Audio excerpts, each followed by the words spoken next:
Welcome to the Michigan Golfer Show. Join us each week as we explore the people, the places, and the events that shape our great game. As you walk around the course here today, it's clear to see that the majority of the fans from Europe are from Ireland, with all the flags waving.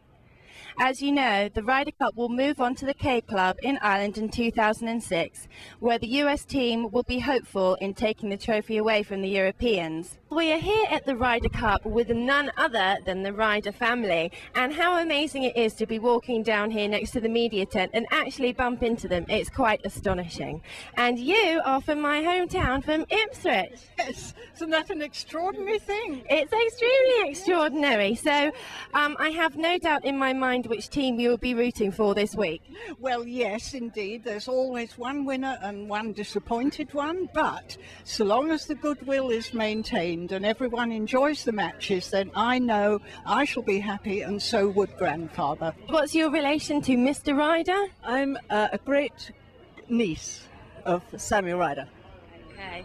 And over here we have Gwyneth Mackenzie, and I am a great niece of Sam Ryder too. Yes, and I've been coming to these matches since 1981, so I've thoroughly enjoyed them all. It's such an eye-opener for the first ones that I came to in the States, to see so many people still interested in it, and Muirfield Village was the one, and the course was absolutely immaculate. It was lovely, it really was.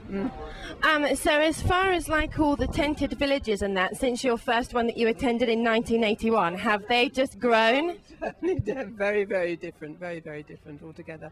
There was one that I went to in the Belfry. It was the very first time that for a long time that the Europeans won. And I was with Joan Ryder actually then, who was granddaughter of Sam. And she wouldn't get excited at all. I mean, she was sitting there. She said, I've been to these matches when it looks as going to win. She said, the Americans can have the ball under the kitchen sink and they'll putt it out and it'll go across the road, over the bank and into the hole. I know what will happen. Ladies, we are certainly outnumbered here on American soil. So will you be watching the matches here at the country club? Yes, I certainly will. And will you be making lots of noise? No.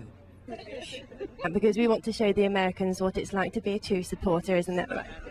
I agree with you. I've come to make sure my mother behaves herself and the others do, so someone has to. That's actually a very hard task. I have a hard time controlling my mother as well. So what kinds of things are you going to be doing whilst you're here? Oh, there's not time or room for anything else, only following the cup. The Ford Museum this evening, so that will be very interesting. We're looking forward to that because I understand it is really worth seeing, so that will be nice. Yep. Tomorrow night we're going to the sports club or something like that. Yeah, something else on, yes.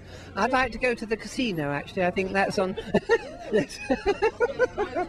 There's more to the Ryder Cup than just golf. Evidently so, yes. I'm learning fast. The atmosphere was absolutely ecstatic here as the European team retained the trophy for 2004, the 35th Ryder Cup matches.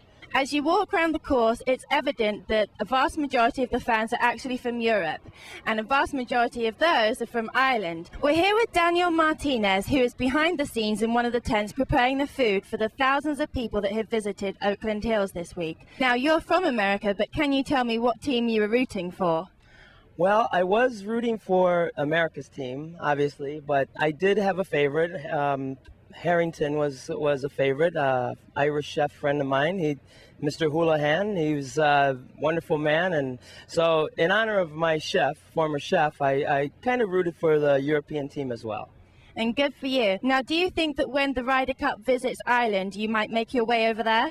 I'd love to make it to Ireland. My former chef Houlihan told me once, he said, Dan, we're going to Ireland, lad, and we're going to rent a castle. I said, well, count me in. I'm there. So I would love to go. Good for you. We hope to see you then. Thank you very much. Thank you. We're here with Dennis Robson, who's an obvious European fan. Can you tell me a little bit about the atmosphere that you experienced over the past couple of days? Oh, it's been great. The crowds have been wonderful, and much better than Brookline, which we attended now 5 years ago, and it's been a really good experience. Now, will you be visiting the Ryder Cup when it's hosted at the K Club in Ireland? Most definitely, yes. I was at the Belfry the last time, and certainly will be at the K Club next time. Now, is there a group of you that you organise a trip that visits the Ryder Cup, or is it more individual? No, it's a group of us. It's part of the Byron group that connected with the Ryder Cup. Okay, brilliant. Thank you so much for your time, and you're obviously going to be celebrating this evening. Indeed we shall. More European fans, can you give me your take on today? Absolutely delighted. We came to win and we did win. Brilliant. Now, will you be going to the Ryder Cup when it goes to the K Club? Oh yeah, that's his home club, so we'll be there. Ah, your home club. So what preparations are they taking underway so far? Well, they've built a new clubhouse and they've built a lot of new homes for it and new access roads, and it should be probably the best venue in Europe ever.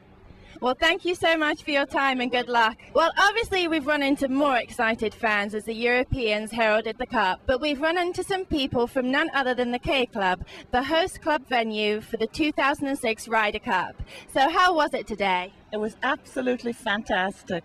And we're Sean and Mike Barron from the K Club, and we're looking forward to seeing you all there. Brilliant, and thank you so much for having us. So can you tell us a little bit of what's been happening at the K Club in preparation for the matches? Oh, everything there. They're over here at the moment. They're copying nearly everything here that's done here, and they're looking for information here, and they need to have everything organised already. It's going to be fantastic, absolutely fantastic. Everyone, come to the K Club. It's going to be great. And so now, whilst you've been in Michigan, can you tell me some of the other things that you've done other than being out on the golf course? Well, we were so tired every evening. We went to Birmingham and walked around. It was just beautiful. Some lovely restaurants. We had a good time. And now, what can some of the fans from America expect to see in Ireland when they come over? The same friendship that we got here today and this whole week. The people over here were fantastic. The whole thing was a great success. The golf course was fantastic, and the two teams were also great. So I'm looking forward to seeing everybody in Ireland. Okay, thank you very much for your time and have a safe trip. Thank you. Unfortunately, not everybody can be winners, and we've come across two American fans that are feeling slightly down in the dumps after the result of the matches today. So aside from the 14 clubs that were in the bag, what do you think the Europeans had to topple the Americans so heavily? I think they had a lot more fun than the U.S. people. The U.S. players were just too tense. They were told how good they were, and that never came out in them. But do you think they had more team camaraderie going on than what the Americans did? Absolutely. The captain of the United States team, he paired two people up that did not want to be on the same golf course together, and it was evident from the start. They started right off on the wrong foot, and from there it just went downhill. It's clear that Europe has had a fantastic time here supporting their team on foreign soil.